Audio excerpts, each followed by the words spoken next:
Hello বন্ধুরা, তোমরা সকলে কেমন আছো? দেখো, আমি আজকে পাউরুটি দিয়ে লট চমচম বানিয়েছি।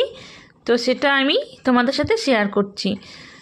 কি করে বানিয়েছি দেখো, কত সুন্দর সফট হয়েছে। দেখো লট চমচমটা তো কত সুন্দর দেখতে লাগছে। ভিতরে পুরটা কত সুন্দর দেখতে লাগছে। দেখো, ভিতরে পুরটা আমি একটু খোয়া দিয়ে বানিয়েছি, ঠিক আছে?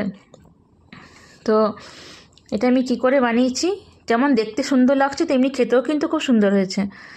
দেখো, আমি প্রথমে পুরটা তৈরি করে নিয়েছি।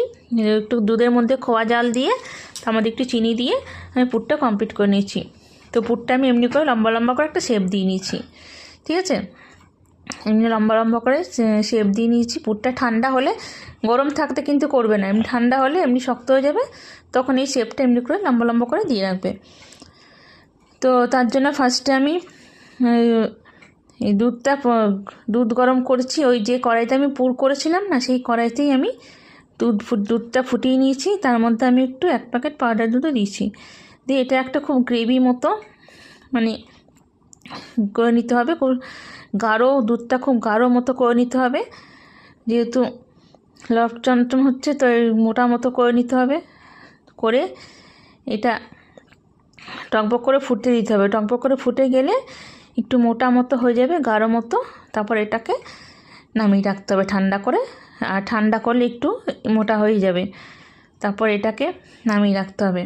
তারপর আমি নেক্সট দেখো আমি কি করেছি। নেক্সট আমি পাউরুটিগুলোকে সাইডেগুলো কেটে নিয়েছি। কেটে সাইডে যে বড়াগুলো থাকে পাউরুটি, সেগুলো আমি কেটে নিয়েছি। কেটে আমি একটু পাউরুটির মধ্যে জল ছিটিয়ে নিয়েছি, কারণ জল ছিটিয়ে না নিলে এমনি করে মোড়ানো যাবে না পুরটা দিয়ে। তাই একটু জল ছিটিয়ে নরম করে নিয়েছি। নরম করে আমি পুরটা ভিতরে দিয়ে এরকম একটা শেপ দিয়ে নিয়েছি। শেপ দিয়ে যে গ্রেভিটা আমি বানিয়ে রেখেছিলাম দুধ দিয়ে, তো সেই গ্রেভিটা এর উপর আমি পুরো দিয়ে দেবো। এটা কিন্তু দেখতে খুব খেতে খুব সুন্দর হয়েছিল, খুব টেস্ট হয়েছিল। তো পুরটা এর উপর পুরোটা দিয়ে দেবো।